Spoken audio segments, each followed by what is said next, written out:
माँ तू सबसे प्यारी है, माँ तू जग में न्यारी है।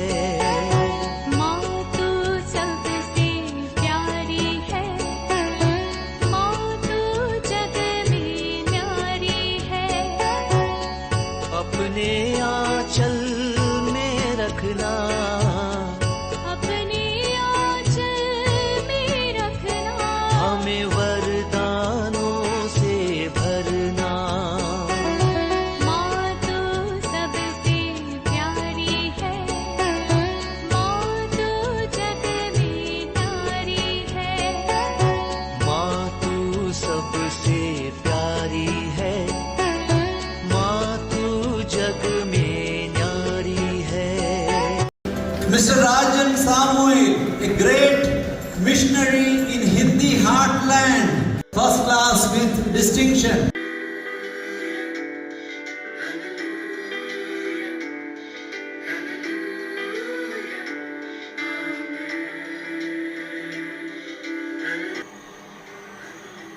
पिता, पुत्र और पवित्र आत्मा के नाम पर आमीन। आप सबों को जय यीशु। हम लोग बाइबल कोर्स के अंदर आज से संत पौलुस का कुरिन्थियों को लिखा हुआ पत्र के विषय में सीखेंगे। हम लोगों ने रोमियो का पत्र को सीखा, इसके बाद सेकंड पत्र के रूप में कुरिन्थियों को लिखा हुआ पत्र। 2 पत्र है, पहला पत्र और 2 पत्र कर करके।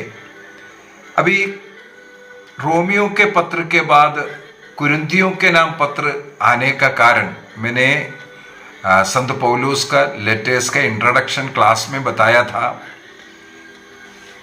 ये पत्रों को ऐसा रखा है, सबसे बड़ा पत्र रोमियो का पत्र को सबसे पहले रखा। एक्चुअली पुराने समय पर जब इब्रानियों का पत्र संत पौलुस ने लिखा है, ये जब विश्वास कर रहा था, तब सेकंड नंबर में इब्रानियों का पत्र होता था। इसके बाद 3rd नंबर में कुरिन्थियों के पत्र होता है। तो सबसे बड़ा पत्र रोमियो का पत्र, इसके बाद आज कुरिन्थियों का पत्र है। इस प्रकार जो साइज के अनुसार यहाँ पर रखा हुआ हमें मिलेगा। इब्रानियों का पत्र संत पौलुस ने नहीं लिखा, मॉडर्न स्कॉलर्स का जो फाइंडिंग ऐसे ही फाइंड आउट किया हुआ है। इस कारण संत पौलुस के पत्र के अंत में उसको रखा गया।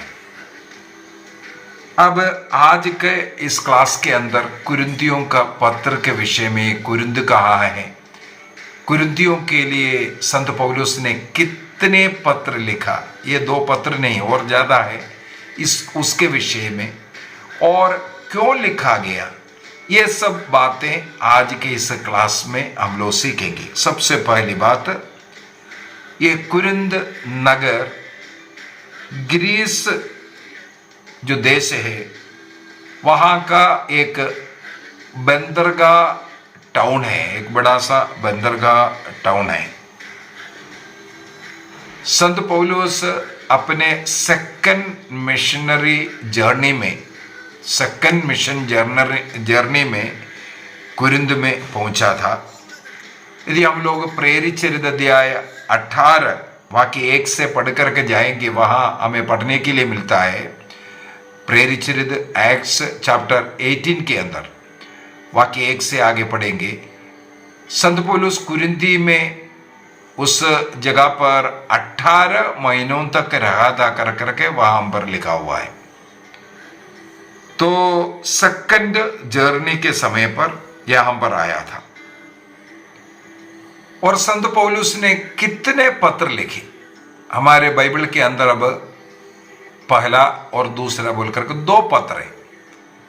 लेकिन हम लोग जब कुरिन्थियों के नाम के पत्र को पढ़ते जाएंगे, तब हमें पता चलता है कि ये 2 नहीं और भी पत्र लिखे, कम से कम 4 पत्र संत पौलुस ने लिखा है।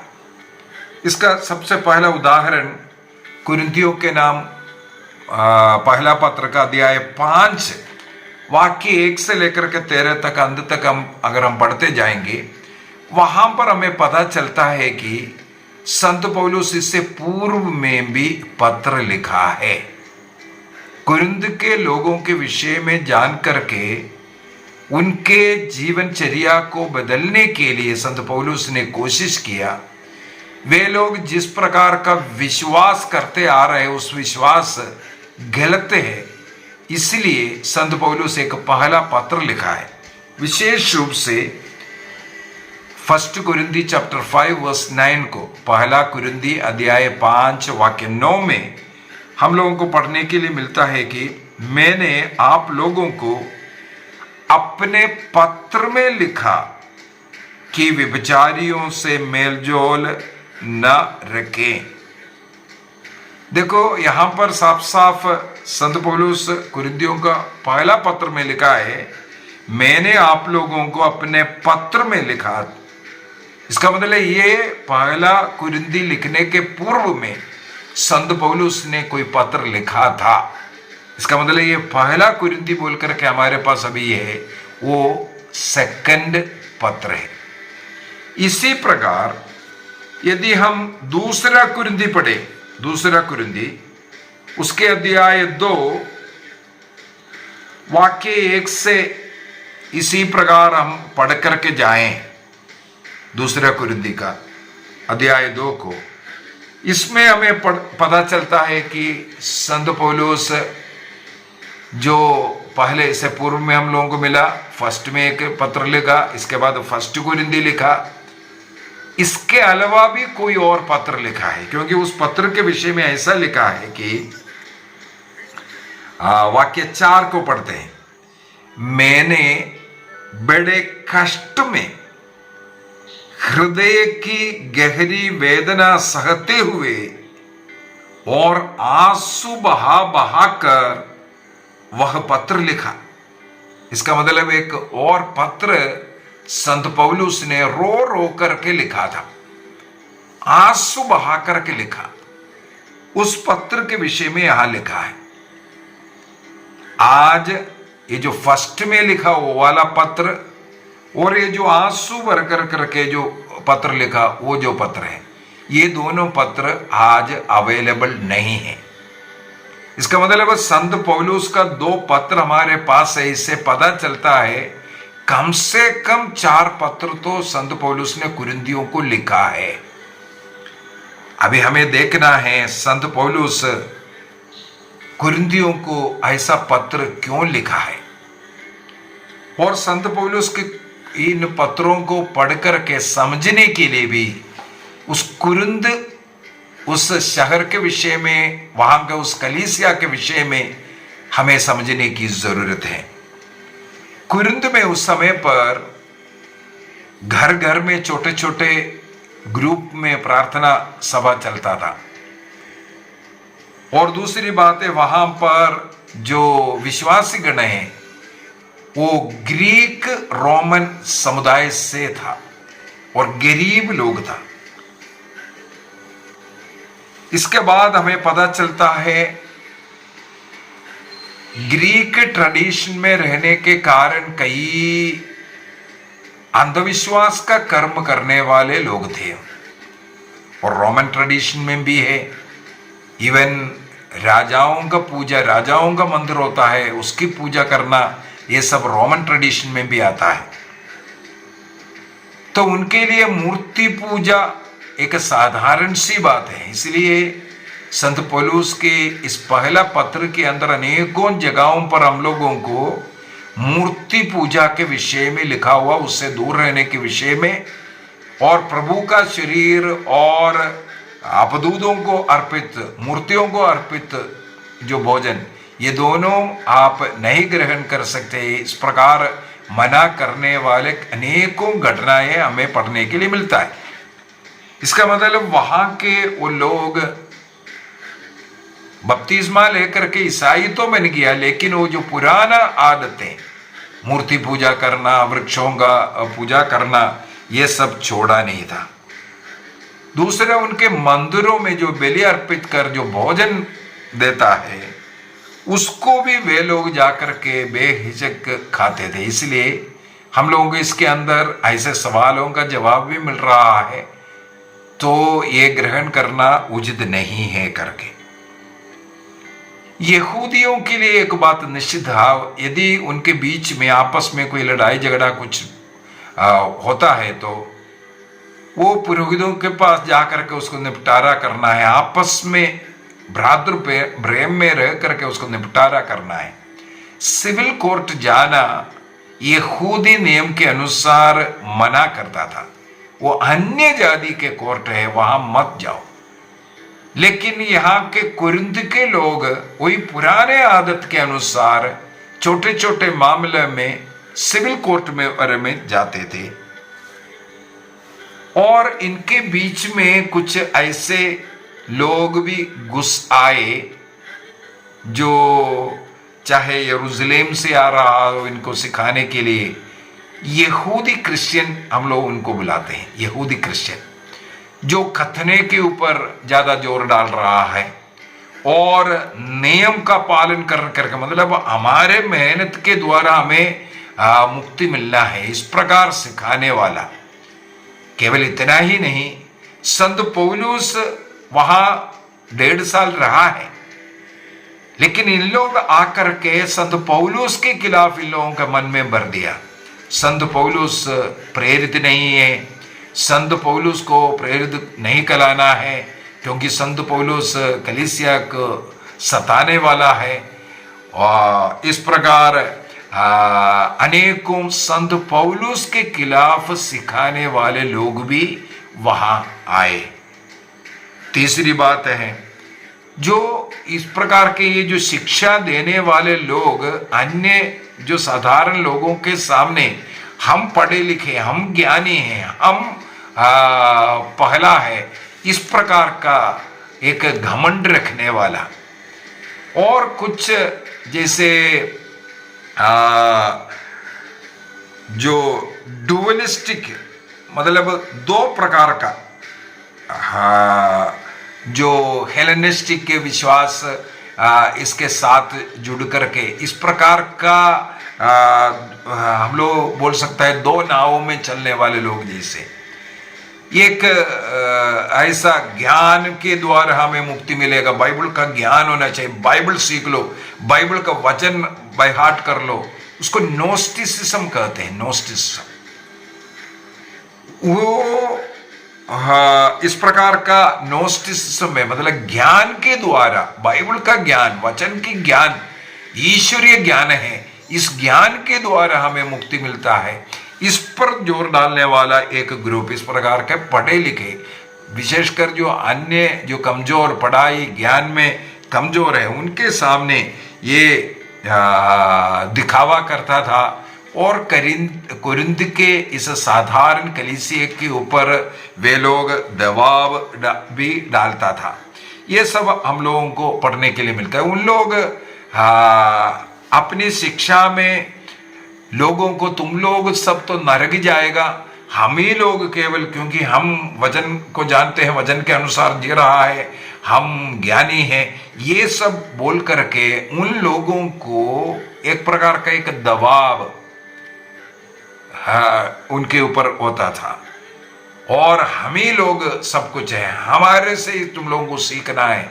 इस प्रकार एक प्रकार का अहंकारी चिंता रखने वाले लोग हम लोगों को पहला कुरिन्थी के अंदर और सेकंड कुरिन्थी में भी इस प्रकार के अनेकों वचन मिल सकता है। तो संत पौलुस ने कोशिश किया, इस कारण अंतिम समय पर कैसे होता है, केवल यहूदी को नहीं, केवल वो वचन को जानने वाले को नहीं, जो ईसा मसीह में विश्वास करने वाले सब लोगों को मुक्ति मिलेगा, ये जोर डालना संत पौलुस चाह रहा था। विशेष रूप से हमें मालूम है पहला कुरिन्थी अध्याय 15 वो एस्कटोलॉजी के विषय में, युगांत के विषय में सिखाने वाला बहुत ही महत्वपूर्ण एक चैप्टर है पहला कुरिन्थी अध्याय 15। तो लोगों को क्रिस्त में विश्वास करने के द्वारा और विश्वास के द्वारा अपने कर्मकांड के द्वारा नहीं, इस पर संत पौलुस ज्यादा जोर डालता था। और वहां के क्रिस्त विश्वासियों का, जो कलीसिया का मोरल जीवन भी अच्छा नहीं था। उसका एक महत्वपूर्ण कारण है, वो सिटी जो है वो एक बंदरगाह था। इसका मतलब देश विदेश से लोग आना जाना रहता था, इसलिए व्यभिचार जैसे पाप वहां पर बहुत ज्यादा बढ़ा हुआ था। तो संत पौलुस का इन पत्र का लिखने का एक और उद्देश्य ये था, और कैसे एक क्रिस्तीय जीवन जीना है। और संत पौलुस को कुछ सवाल वहां के कलीसिया पूछा था, उसका जवाब में भी लिखा हुआ पार्ट हम लोगों को पहला कुरिन्थी के अंदर पढ़ने के लिए मिलेगा। यदि फर्स्ट कुरिन्थी और सेकंड कुरिन्थी में क्या अंतर है, इसको अगर हम देखें, फर्स्ट कुरिन्थी और सेकंड कुरिन्थी, फर्स्ट कुरिन्थी जो लिखा हुआ जो पत्र है उसमें हमें मिलेगा कलीसिया के लिए जो साधारण जो टीचिंग, किस प्रकार एक कलीसिया होना चाहिए, किस प्रकार विश्वास में बढ़ना चाहिए, और कलीसिया में क्या क्या दिक्कतें हो रहा है, उन लोगों का विश्वास संबंधी बातों में कहाँ उन लोग गलती कर रहा है, उनमें सुधार लाने के लिए पहला कुरिन्थी लिखा। एक क्रिस्तीय परिवार कैसे रहना है, क्रिस्तीय विश्वास में कैसे रहना है, और अन्य जाति से या अन्य अंधविश्वास से आप लोगों को कैसे दूर रहना है, इस प्रकार का अनेकों बातों को मद्देनजर रखते हुए फर्स्ट कुरिन्थी लिखा। अभी सेकंड कुरिन्थी क्यों लिखा है? ये सेकंड कुरिन्थियों का पत्र है। मैंने बोला है केवल 2 नहीं 4 पत्र होता था। उन 4 पत्र में ये चौथा पत्र है। सेकंड कुरिन्थी बोलकर के हम लोगों के पास जो है वो चौथा पत्र है, क्योंकि इस पत्र से हमें पता चलता है एक आंसू बहा करके भी एक पत्र लिखा है, उसके विषय में केवल इस पत्र से हमें मिल रहा है। सेकंड कुरिन्थी से पता चलता है तो ऐसा भी एक पत्र लिखा हुआ है, लेकिन वो पत्र आज उपलब्ध नहीं है। लेकिन हम लोगों को पता चलता है क्यों आंसू बहा करके लिखा, क्योंकि संत पौलुस के खिलाफ वहां पर बहुत षड्यंत्र चल रहा था। संत पौलुस ने जो फर्स्ट कुरिन्थी जो पत्र है, इसका मतलब सेकंड पत्र है, वो सबसे पहले वाले लिखा हुआ पत्र उपलब्ध नहीं है। सेकंड में लिखा हुआ वो पत्र को हम लोग आज फर्स्ट कुरिन्थी कहते हैं। उस फर्स्ट कुरिन्थी पत्र को पढ़ करके कुरिन्थ में रहने वाले लोगों को बहुत दुख आया करके संत पौलुस को पता चला, इसलिए संत पौलुस चाह रहा था वहां जाएं। ये बात हम लोगों को बाइबल के अंदर से लिखा हुआ बात है। तो लेकिन संत पौलुस वहां नहीं जा पाया, तो तिमोथी को भेजा। तिमोथी जाकर के उन लोगों से मिले, तब उनको पता चला, तिमोथी को पता चला कि वहां पर यहूदी क्रिश्चियंस आकर के गलत शिक्षाएं दे रहा है, जो शिक्षा संत पौलुस के अनुसार नहीं है। और वे लोग वहां के कुरिन्थ के लोगों को ये सिखा रहा है कि संत पौलुस अपस्तली ही नहीं है, प्रेरित ही नहीं है, उनको स्वागत नहीं करना, उनको निकाल देना, इस प्रकार बोल करके। तो तिमोथी को के द्वारा संत पौलुस को यह घटना पता चला।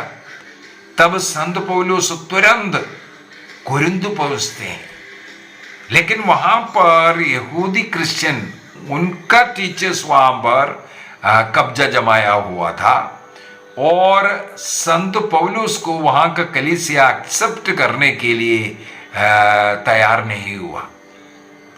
उस समय पर संत पौलुस को बहुत दुख हुआ। संत पौलुस बहुत कोशिश भी किया वहां रह करके, कुछ समय रह करके उनको समझाने के लिए, लेकिन वहां के कलीसिया उनका तिरस्कार किया, तो उन्हें बहुत दुख हो करके वापस लौटना पड़ा। तब उन्होंने तीसरा वो पत्र लिखा और आंसू बहा करके। ये वाला पत्र उनको वो लोग पढ़ करके उनका फिर से मन परिवर्तन होता है। तब जाकर के चौथा पत्र, अर्थात आज हमारे पास जो सेकंड कुरिन्थी जो है, उस पत्र लिखा। उसके द्वारा संत पौलुस ईश्वर द्वारा चुना हुआ है, वो मनुष्यों से नहीं सीख रहा है, वो क्रिस्त से स्वयं सीख रहा है। और क्रिस्त स्वयं उन्हें जो जो बोल करके दिया, फर्स्ट कोरिन्थियन में भी हमें मिलेगा अध्याय 11 के अंदर, जो प्रभु भोज के विषय में प्रभु ने मुझे बताया, ऐसा बोल करके लिखा है। तो संत पौलुस प्रभु द्वारा चुने हुए एक प्रेरित है, ये स्थापित करने के लिए सेकंड कुरिन्थी, आज हमारे पास जो है सेकंड कुरिन्थी जो पत्र है उसको लिखा। इसका मतलब दो पत्र का दो मतलब था। फर्स्ट कुरिन्थी में उस कलीसिया में जो प्रॉब्लम था उसको सुधार लाने के लिए उन लोगों के लिए लिखा, लेकिन सेकंड कुरिन्थी का मुख्य उद्देश्य संत पौलुस स्वयं एक प्रेरित है, और उनके इस प्रेरिताय कार्य में यदि कुरिन्थ से भी उनको तिरस्कार मिल रहा है, उन्हें दुख मिल रहा है, इस प्रकार का पीड़ा जो मिशन जर्नी में, जो मिशन कार्य में जो कष्ट पीड़ा जो सहन करने के लिए भी जो कुछ मिल रहा है, ये सब सुसमाचार के योग्य है।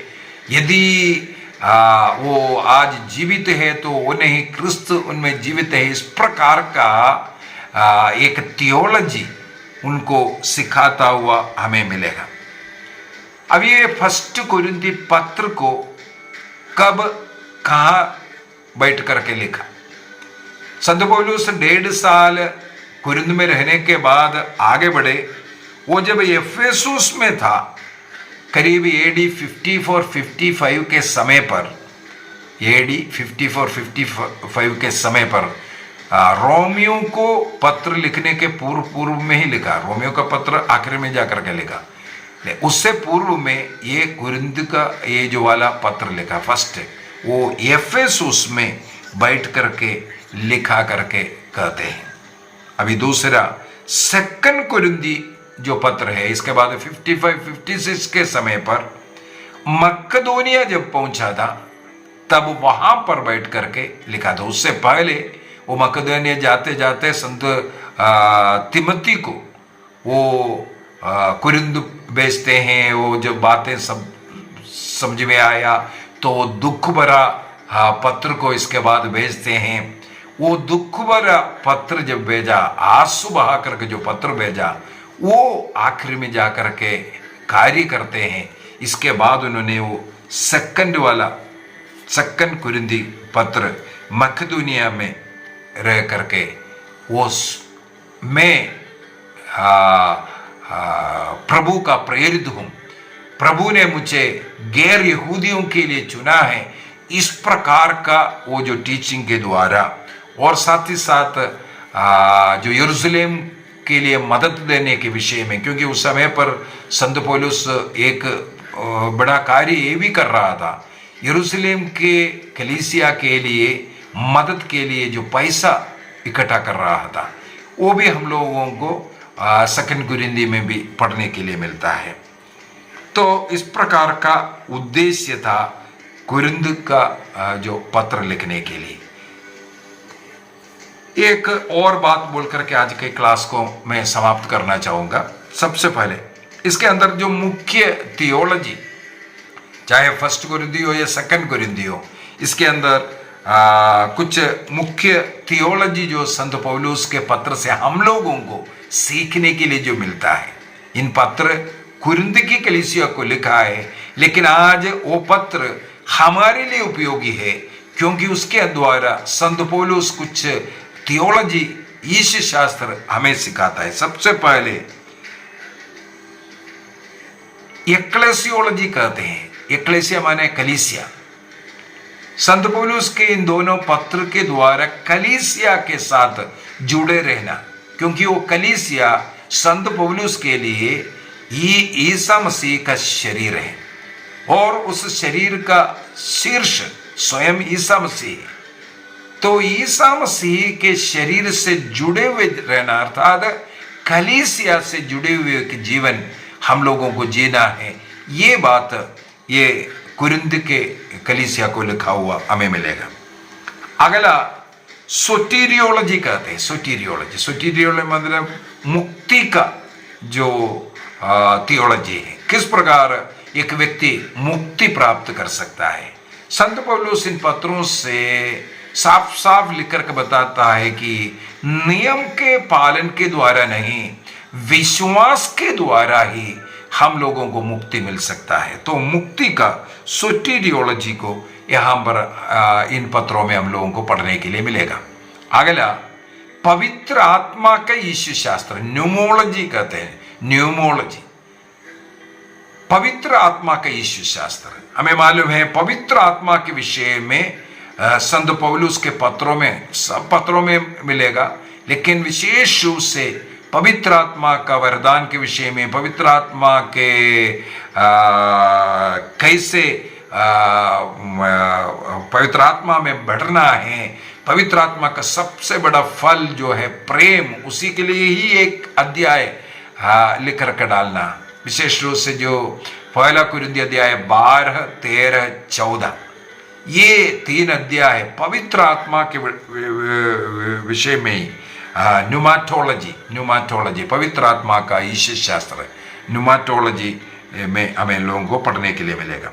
अगला यूक्रिस्तीय जो संस्कार के विषय में जो थियोलॉजी है, सबसे सुंदर थियोलॉजी हमें यूक्रिस्तीय अर्थात मिस्सा बलिदान की वो थियोलॉजी हम लोगों को इसी के अंदर ही पढ़ने के लिए मिलता है। फर्स्ट कुरिन्थी अध्याय 11 के अंदर प्रभु ने स्वयं मुझसे कहा, किस प्रकार प्रभु यीशु मसीह ने अर्पित किया और इसको हमें प्रतिदिन अर्पित करना है, और इसी के द्वारा योग्य रीति से प्रभु का शरीर रक्त ग्रहण कर हमें अनंत जीवन मिलना, ये सब सिखाने वाला। इसके बाद जैसे मैंने बोला है पहला कुरिन्थी अध्याय 13 के अंदर थियोलॉजी ऑफ लव, अगापे, उस थियोलॉजी को सिखाने वाले एक अध्याय पूरा प्यार के विषय में सिखाने वाला। और साथ ही साथ एस्कटोलॉजी माने युगांत के विषय में सिखाने वाला। कुरिन्थियों का पहला पत्र अध्याय 15 विशेष रूप से मृत्यु के बाद क्या है, मनुष्य को क्या होता है, क्या वहां उसके साथ जीवन समाप्त है या एक नया जीवन शुरुआत हो रहा है, मृत्यु के बाद मनुष्य किस रूप में रहेगा, वहां साफ साफ बोल रहा है जैसे ईसा मसीह जी उठा है, हम लोगों ने देखा है, उसी प्रकार हम सबों को जी उठना है। जी उठने के बाद हम स्वर्गदूत जैसे दिखेगा। वाह, कितना अच्छा एस्कटोलॉजी हमें संत पौलुस के इन पत्रों से पढ़ने के लिए मिलता है।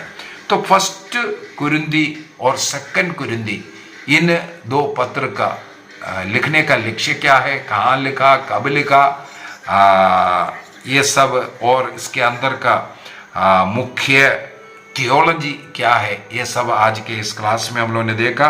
कल के क्लास में और गहराई से हम इसको पढ़ेंगे। प्रभु हम सबों को आशीष दे, पिता, पुत्र और पवित्र आत्मा के नाम पर, आमीन।